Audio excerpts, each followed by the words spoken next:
काय बघू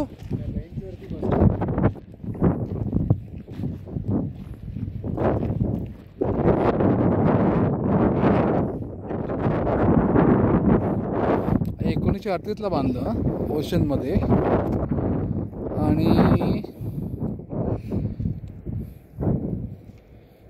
134 जणांचं याच्यामध्ये हे झालं कारण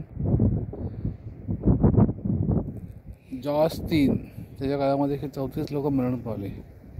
नंतर जॉन ली आर्चरने डिझाईन केलं टॉवर आणि 12 लोकांनी हे रॉकचं काम चालू केलं. त्याला 18 महिने लागले आणि pint of oil from sperm whales were burnt every hour in 15 lamps to keep the light visible for 30 nautical miles. 30 nautical mileला light दिसायचा.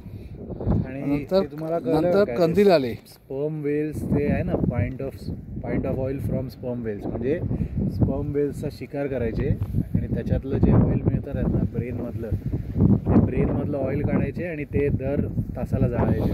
1996 पासून मग lighthouse was decommission but had earn a place in history. आता lighthouse हे बंद झाले, light पडत नाही, पण आता ते लोकांच्या मनामध्ये घुसले आणि त्यामुळे the far less grand of solar powered atomic light on the nearby hill now performs the warning tasks all on its own 24 hours. आता बाजूला कुठे आणखी आहे लाईट हाऊस? ते काय ते समोरचं ना, हे ना